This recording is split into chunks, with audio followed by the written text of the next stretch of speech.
Bismillah. Welcome to my YouTube channel. आज हम CTET maths previous year question paper solve करने वाले हैं जो कि जनवरी 2021 में हेल्ड हुआ था। आज हम देखने की कोशिश करेंगे सब best ever approach to solve CTET maths questions.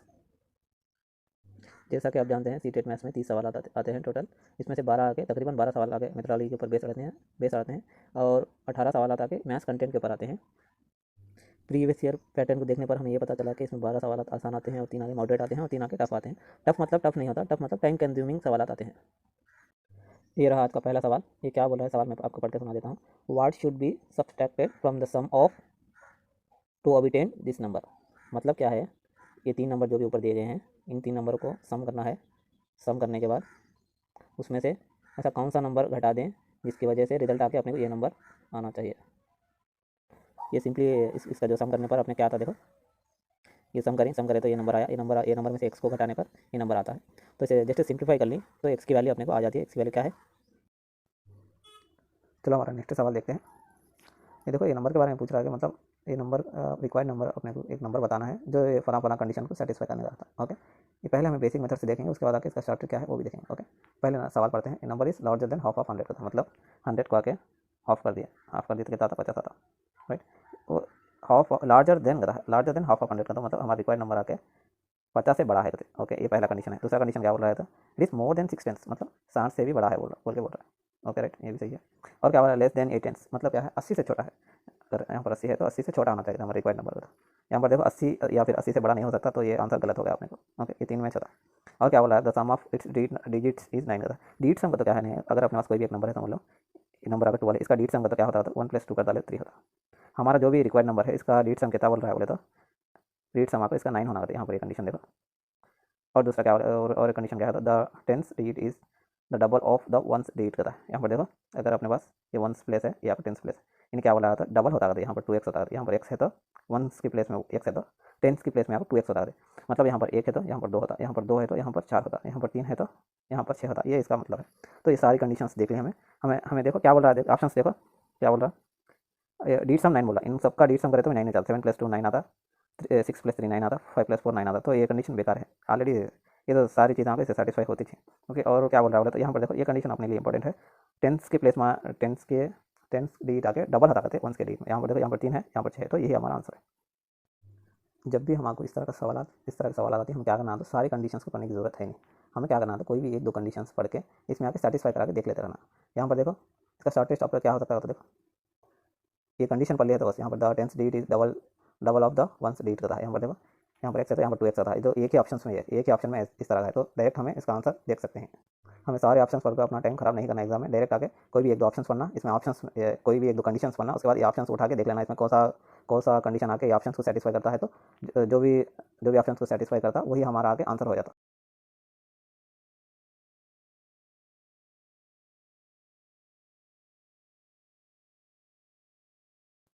चलो हमारा नेक्स्ट सवाल देखते हैं। ये सवाल भी इसी कॉन्सेप्ट पर बेस है। मतलब क्या है, अपने रिक्वायर्ड नंबर होना, ये फला फला कंडीशन दिया है। हम क्या कर देंगे, तो सारे कंडीशंस को नहीं देखना, 1-2 कंडीशंस देख लेना, इसमें ऑप्शंस में चेक करा लेना, आंसर अपने को आ जाता है। यहाँ पर देखो 5 डिजिट नंबर का था। देखो ये सारे डिजिट्स सारे नंबर था 5 डिजिट्स के हैं। तो ऐसे में आके ये स्टेटमेंट पढ़ना अपने आप में बेवकूफ़ी होगी। ओके, तो हम क्या करते हैं, तो इसका शॉर्टेस्ट अप्रोच क्या है वो देख लेते हैं। देखो यहाँ से पढ़ लेंगे बस। The digit tens place is the square of the smallest prime number बोला। यहाँ पर देखो, स्मॉलेस्ट प्राइम नंबर अपने 2 है, इसका स्क्वायर आके क्या आया था, 4 आया था। 4 आगे कहाँ है, टेंस प्लेस में है। यहाँ पर देखो एक ही ऑप्शन ऐसा है जो टेंस प्लेस में आके 4 है। देखो यही हमारा आंसर आया था। ओके,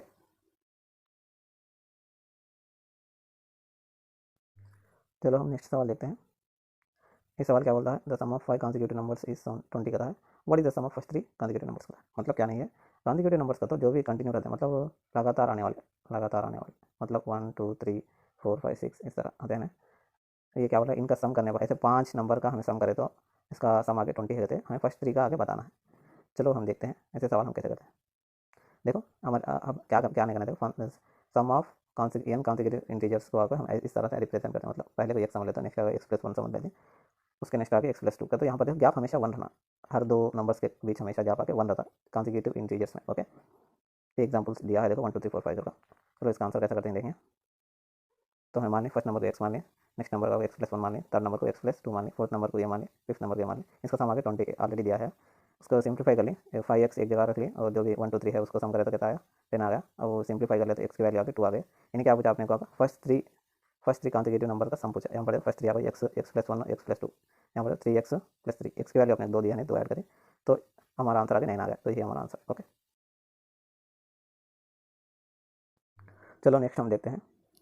इसी तरह से आपने कहा कि इस तरह सवाल पूछ सकता है कि कॉन्सिक्यूटिव ऑड इंटीजर्स या फिर इवन इंटीजर्स, ऐसे में क्या करना था, फर्स्ट नंबर x मानने के बाद सेकंड नंबर आके x प्लस 2 मानना और इसके बीच में आके हमेशा गैप 2 का रहता, हमेशा गैप 2 का रहता, याद रख लें। कभी भी ऑड या फिर इवन पूछ लिया तो हम आगे जो भी दो नंबर के बीच आके गैप हमेशा आके 2 का आता है। यहाँ पर देखो 3 प्लस 5 ये आके ऑड नंबर से इसके बीच में गैप आके 2 का, यहाँ पर देखो गैप 2 का, यहाँ पर देखो इवन नंबर से फिर भी इनके बीच में गैप आके 2 का, इनके बीच में गैप 2 का। तो हमारे इस तरह के सवाल पूछने के ज़्यादा चांसेस हैं। देखो एक एग्जाम्पल दिया, देखो यहाँ पर देखो sum of 3 odd integers is 15 point the value of x करा है। हम क्या करें, फर्स्ट नंबर भी एक्स समझ लें, सेकंड एक्स प्लस 2, थर्ड आके एक्स प्लस 4 समझ लें, इसका 15 इसका सम 15 दिया, 15 को इक्वल कर लें। इस तरह हम यहाँ को सिंप्लीफाई करने के बाद एक्स की वैल्यू हम डालें। इस तरह के सवाल पूछने के ज़्यादा चांसेस हैं आपको, या ऑड में भी पूछ सकता है या फिर इवन में भी पूछ सकता है। दो में पूछा तो एक ही फार्मूला, हम क्या करना, फर्स्ट नंबर को एक्स समझ लें, सेकंड आगे एक्स प्लस 2 समझना, थर्ड आगे एक्स प्लस 4 समझना। ओके, चलो हम आगे बढ़ते हैं। एक और सवाल है, देखो सवाल क्या पूछा, in school assembly students of a class are standing in a line, Ruhi is 19th from both the ends, how many students are present in that class. मतलब क्या बोला है, एक लाइन में आके स्टूडेंट्स खड़े हैं, रूही करने वाली लड़की आके 19 क्या बोलते हैं, उसका पोजीशन क्या आता है, 19th पोजीशन कहते हैं, फ्रॉम बोथ द साइड का था, इधर से भी आकर लेफ्ट साइड से भी 19 है, राइट साइड से भी 19 है। तो क्या बोल रहा है, कितने स्टूडेंट थे टोटल बोल के पूछ रहा है। यहाँ गैप अपने आकर देखो, यहाँ से आपको 18 गैप रहा था क्योंकि ये 19 मान, यहाँ पर भी क्या है 18 गैप था क्योंकि इधर से 19 मान। हम सिंपली क्या करना था, इन दोनों को जमा कर देना, वही हमारा आंसर 36 हमारा आंसर हो गया।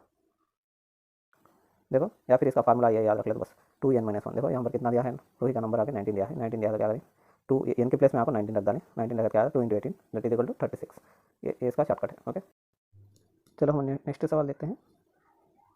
सवाल क्या पूछा है, in a division sum the divisor is 5 times the quotient and twice the remainder, if the remainder is 5 what is the number पूछा है।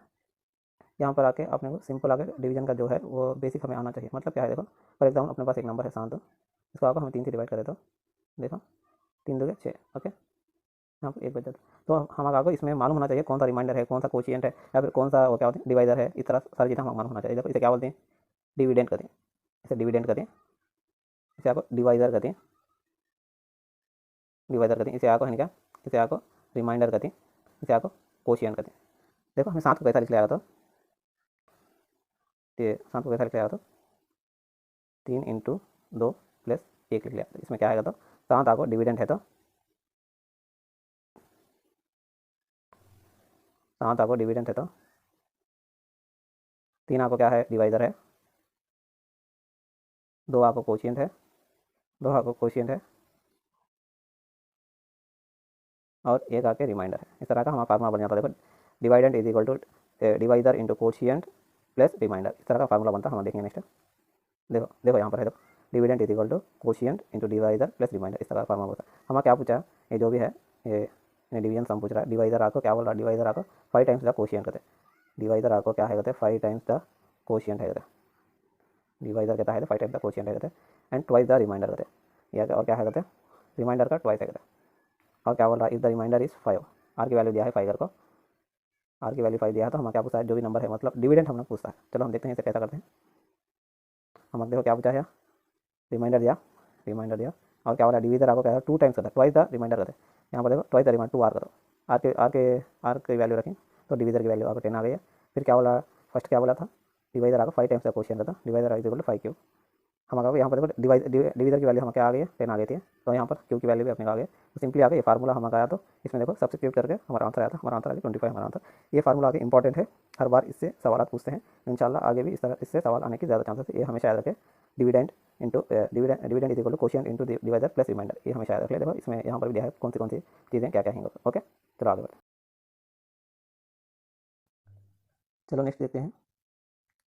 हाँ एक सवाल है अपने पास, क्या सवाल क्या है, ए बकेट है of 16 litre capacity is filled with the brim with the water from this bucket is to be transferred into the smaller utensils. A mug is filled to capacity has to be dipped with 50 times to complete the transfer of the water in the bucket into the utensil. What is the capacity of mug? ये इतना सारा बकवास क्या दिया है, तो हमारे पास एक बकेट है कहते, हमारे पास एक बकेट है कहते, इसमें आके 16 लीटर का आके कैपेसिटी वाटर है कहते, 16 लीटर कैपेसिटी वाटर है कहते। हमारे पास और एक मग है कहते, अपने पास आ गए एक मग है कहते। ये मग से आके 50 टाइम्स आके इस पर 50 टाइम्स इसमें से पानी निकाले तो हमारा आगे एक खाली हो जाता है। देखो इसमें कुछ नहीं है, क्या बोल रहा है बोले तो ये ये पानी पूरा खाली करना होता है, 50 टाइम्स आपको ये मग को डुबाना होता है। हमें क्या पूछ रहा है तो ये एक मग की कैपेसिटी क्या है बोल के पूछ रहा है, इसमें कुछ भी नहीं है। हम आपको 50 टाइम्स डुबाए तो ये खाली होता है, तो ये 50 की वैल्यू दिया हमें, 50 मग्स की वैल्यू आकर क्या दिया तो 16 लीटर दिया, 16 लीटर दिया। हम एक मग की वैल्यू पूछा, देखो यहाँ पर यहाँ 50 मग्स की वैल्यू आगे क्या बोला 16 लीटर का, तो 60 इंटू 1000 ml। ओके, एक मग की पूछा तो इसमें क्या सिंपली से डिवाइड कर देना, एक मग की वैल्यू हमारा आ जाती है, हम क्या वैल्यू।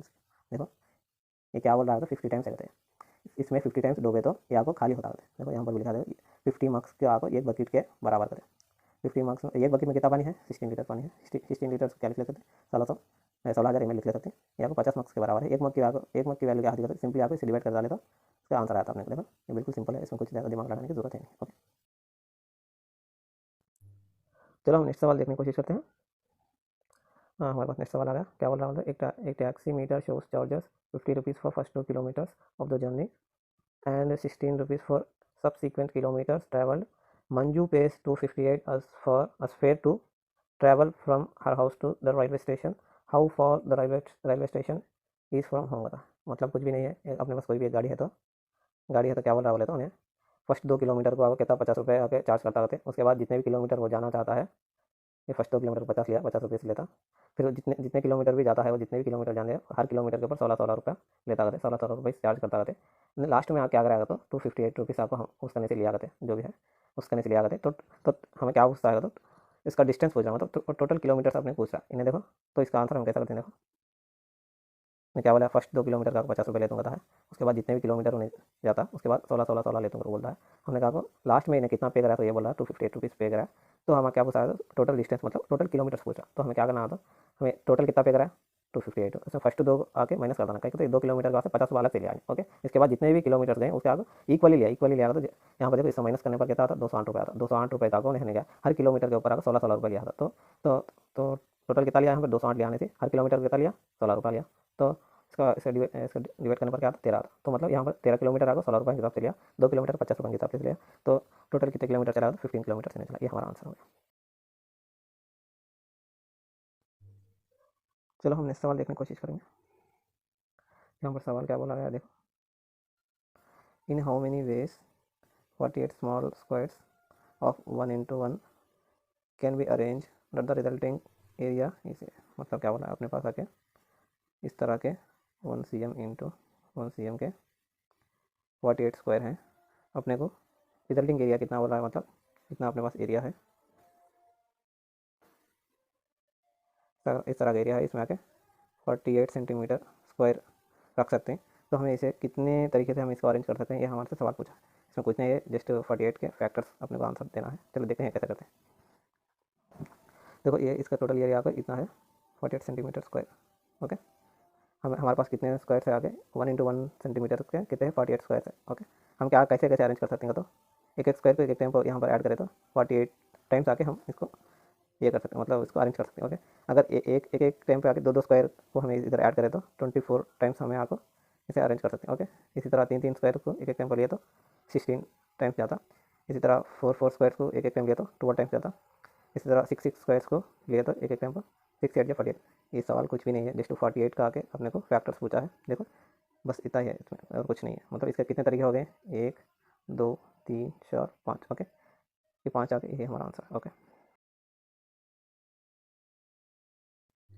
यहाँ पर देखो और एक तरीका भी हो सकता है, 8 into 6 आगे 48 होता, लेकिन हमें ऑलरेडी यहाँ पर देखो 6 into 8 लिखा नहीं, तो हमें हमें ये आके रिपीट हो जाता, मतलब इसीलिए ये एक ही तरीका माना जाएगा। ये दोनों तरीकों को एक ही तरीका माना जाएगा, इसीलिए हमारा आंसर आके सिर्फ 5 ही, टोटल आके 5 वेज। ओके, चलो आगे बढ़ते। तो एक सवाल पूछा है, ये आके एक वायर है in the form of A square encloses an area and how much area is enclosed if the same wire is bent in the form of rectangular बोला। मतलब अपने पास एक एक वायर है, ये वायर से हमें क्या बनेगा था, ये वायर था अपने पास, ये वायर से आपने क्या बनेगा, तो एक स्क्वायर बनेगा था, इसमें एरिया कितना आ गया था 144 एरिया आ गया, सेंटीमीटर स्क्वायर एरिया बने। यही वायर से हम क्या करना था, फर्स्ट टाइम आकर स्क्वायर बने, नेक्स्ट टाइम आके हमें क्या करना था, ये रेक्टेंगुलर बनाना था, रेक्टेंगल।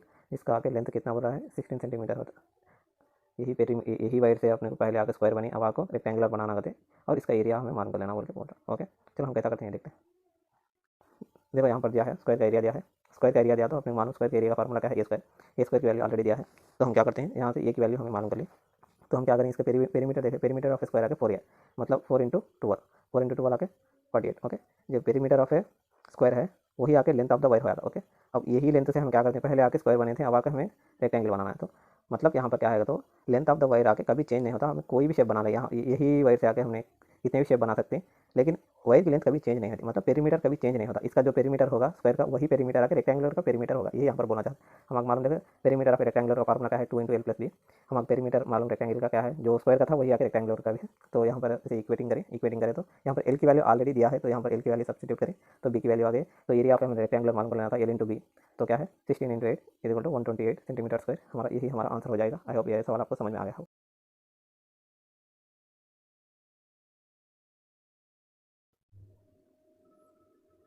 चलो हम नेक्स्ट सवाल देखते हैं। ये क्या बोला, आइडेंटिफाई द करेक्ट स्टेटमेंट बोला। देखो यहाँ पर if two figures have same area their perimeters are equal, तो मतलब ये स्टेटमेंट गलत है। देखो हम अगर आपको पेरीमीटर इक्वल है तो एरिया इक्वल होना ये ज़रूरी नहीं है। लास्ट एग्जांपल में हमें देखें, देखो यहाँ पर इसका एरिया क्या था, स्क्वायर का एरिया आके 144 सेंटीमीटर स्क्वायर था। यहाँ पर देखो रेक्टेंगल का एरिया 128, मतलब एरिया डिफरेंट है लेकिन पेरीमीटर सेम था इसमें। मतलब क्या होता है, पेरीमीटर सेम है तो एरिया सेम होना ये ज़रूरी नहीं है। ओके, ये तो ये ऑप्शन गलत हो था। दूसरा क्या होगा, if two figures have same perimeter their areas are equal, ये भी गलत है। देखो यहाँ पर पेरीमीटर सेम हुआ तो एरिया इक्वल होना ये भी जरूरी नहीं है। ओके, ये सिर्फ उल्टा पूछा है, इधर से इधर पूछा है पहले, अब इधर से इधर पूछा है। ओके, अब क्या बोल रहा है नेक्स्ट आके, ये ऑप्शन भी गलत है। तो the units of perimeter and area are equal, ये सेम का था, ये गलत है। देखो पेरीमीटर का आपको सेंटीमीटर्स में उसका क्या होता है, इसकी यूनिट्स होती है, एरिया का आपको एरिया की यूनिट्स आपको सेंटीमीटर स्क्वायर। ओके, ये पेरीमीटर्स का आपको सेंटीमीटर में होता है इसका यूनिट, या एरिया का आपको सेंटीमीटर स्क्वायर में आता, तो ये भी आंसर गलत है। तो यही हमारा सही आंसर होगा। ये क्या बोल रहा है बोले तो the shape of figure determinate the its perimeter. चलो हम नेक्स्ट सवाल देखने की कोशिश करते हैं।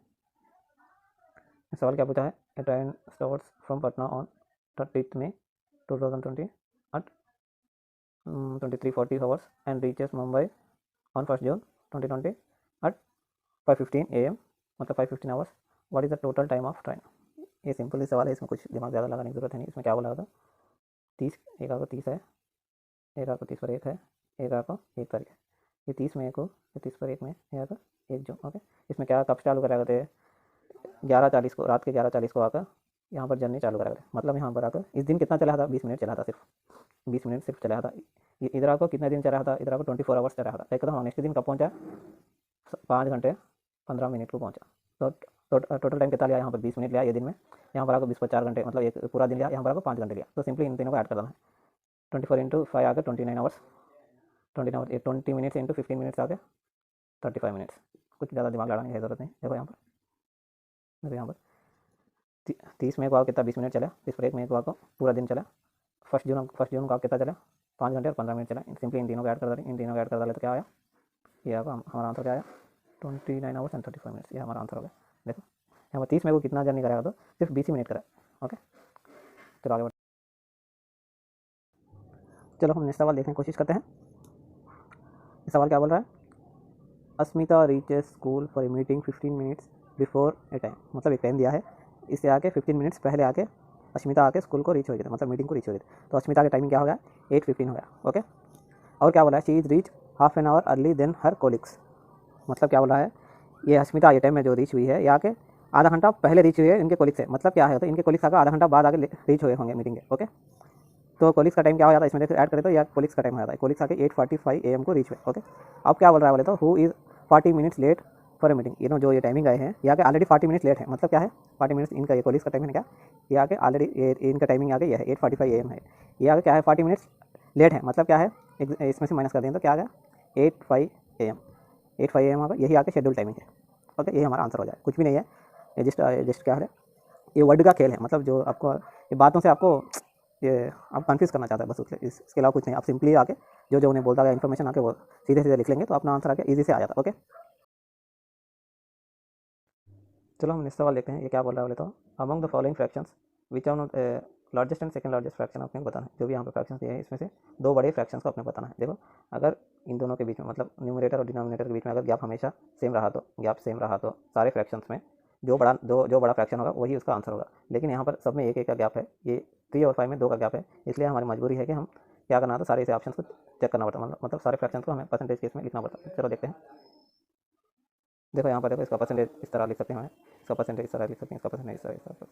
तो अपने को क्या आ गया करें तो, जो ये 2 बड़े फ्रैक्शन थे वो अपने दिया है। आंसर क्या होगा, आंसर का ऑप्शन ये हुआ। देखो यहाँ पर क्या बोला गया है, अगर न्यूमरेटर और डिनोमिनेटर के बीच में अगर गैप अगर सेम रहा तो जो भी लार्जर फ्रैक्शन रहता वही आपको उसका ग्रेटर फ्रैक्शन भी हो जाता। लेकिन यहाँ मजबूरी क्या है तो ये इसके बीच में गैप आके 2 है, इन सब के बीच में गैप आके 1 है, तो फिर भी हमारा ये इस तरह से हम सिंपली हम कर सकते हैं। तो इसका आंसर आके फर्स्ट ऑप्शन ये आके इसका आंसर होगा। ओके, चलो हम नेक्स्ट सवाल देखने की कोशिश करेंगे। ये क्या बोल रहा था, in which of the following statement the number 3 is use as ordinal sense. Ordinal sense का क्या है, देखो ऑर्डिनल किसे बोलते हैं, फर्स्ट सेकंड थर्ड, इस तरह की जो भी बातें रहती हैं इसे ऑर्डिनल कहते हैं। कार्डिनल किसे बोलते हैं, 1 2 3 4, इस तरह की बातें को अपने कार्डिनल कहते हैं। यहाँ पर क्या बोला, देखो 3 3 3, यहाँ पर सब में आके क्या दिया, कार्डिनल दिया। सिर्फ ये एक इसमें आके फर्स्ट का जो ऑप्शन है इसमें एक आगे थर्ड दिया, थर्ड दिया, तो थर्ड आगे क्या है, ऑर्डिनल है। यहाँ पर पूछा सवाल क्या है, इसमें से कौन सा आके ऑर्डिनल सेंस देता है, मतलब फर्स्ट ऑप्शन 1 आकर हमारा आंसर हो जाएगा। ओके, चलो हम नेक्स्ट सवाल देखने की कोशिश करते हैं। यहाँ पर क्या सवाल है, the sum of any 2 whole numbers is always a whole number, this property of whole number is refer to us कता। मतलब क्या है अपने को, अगर ये 4 प्रॉपर्टी अपने को आया तो इस सवाल का हम आंसर कर सकते हैं।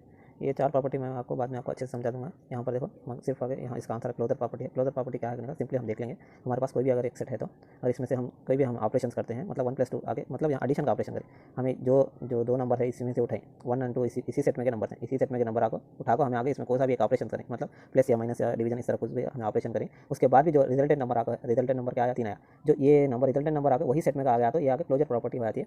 तो ये यहाँ पर देखो क्या बोला, the sum of any 2 whole number is always whole number, मतलब यहाँ पर एडिशन करने के बाद इन दोनों ये जो भी ये सेट है होल नंबर का सेट, हम 0 से स्टार्ट होता है मानो, इसमें से 2 नंबर हमने उठाए, कोई भी 2 नंबर हमें उठा के इसके बीच में हमें एडिशन करने के बाद हमारा रिजल्टेड नंबर आया तो वो रिजल्टेड नंबर अगर इसी यही सेट में का आ गया तो हमें क्या करते हैं, ये जो भी है ये क्लोजर प्रॉपर्टी का फॉलो करता है। ये 4 प्रॉपर्टी मैं आपको बाद में अच्छे से समझा दूंगा। फिलहाल के लिए इसका आंसर आगे क्लोजर प्रॉपर्टी है। ओके, चलो हम नेक्स्ट सवाल देखने की कोशिश करेंगे। यहाँ से हमारे टाइम कंज्यूमिंग सवाल आए हैं। इसमें कुछ भी नहीं रहता, ये सारा एक डाटा दिया रहता, आपने फिर आगे इसमें कोई स्टेटमेंट दिया रहता, आपने स्टेटमेंट के अकॉर्डिंग अपने कहा ये सवाल आगे हल करना रहता। ये टाइम कंज्यूमिंग सवाल है। देखो इसका सोल्यूशन मैं आपको बता देता हूँ। देखो इतना बड़ा सोल्यूशन है इसका। ओके, या के मैं आपको पीडीएफ दे दूँगा, आप वहाँ से देख लें। ये समझाने का कोई फ़ायदा है नहीं, जो भी स्टेटमेंट देता है। देखो यहाँ पर क्या बोला, 1 पॉकेट, मतलब ये सोहेल बाइज 1 पैकेट ऑफ कैरवान्स का था। मतलब यहाँ पर देखो ये स्टेटमेंट, देखो जो भी स्टेटमेंट बोला था वो स्टेटमेंट्स लिखना पड़ता, सारे स्टेटमेंट्स उन्हें क्या क्या बोले वो सारे लिख लेना, उसके बाद आगे सम करना है। ये आगे सिर्फ टाइम कंज्यूमिंग सवाल है, इसका एक्सप्लेनेशन क्या देना चाहिए इसका। चलो हम आगे बढ़ते हैं। हाँ, ये सवाल भी आगे टाइम कंज्यूमिंग सवाल है। देखो यहाँ पर एक डाटा दिया है, फिर को यहाँ पर आगे 4 ऑप्शन दिया है, हमें क्या करना था, ये जो भी है, जो भी ये क्या बोलते हैं स्टेटमेंट दिए हैं, इस स्टेटमेंट्स को हमें आपको क्या करना था, ये डाटा के थ्रू हमें आपको इसका ऑपरेशन करना पड़ता, मतलब इन्हें क्या क्या बोला कि वो जो करना पड़ता है। ये आगे टाइम कंज्यूमिंग सवाल है। इसका सही आंसर मैं आपको दे देता हूँ, आप पीडीएफ में देख लेंगे इसका। यहाँ पे आगे ऑप्शन 4 सही हो जाता है, ऑप्शन 3 नहीं है, ऑप्शन 4 है। क्या बोल रहा है बोले तो, जो भी हमें टोटल मार्क्स है, टोटल मार्क्स का इसके भी मारिया के टोटल मार्क्स और शहनाज के टोटल मार्क्स का आगे इक्वल है, तो यही यहाँ पर यही बोला गया है।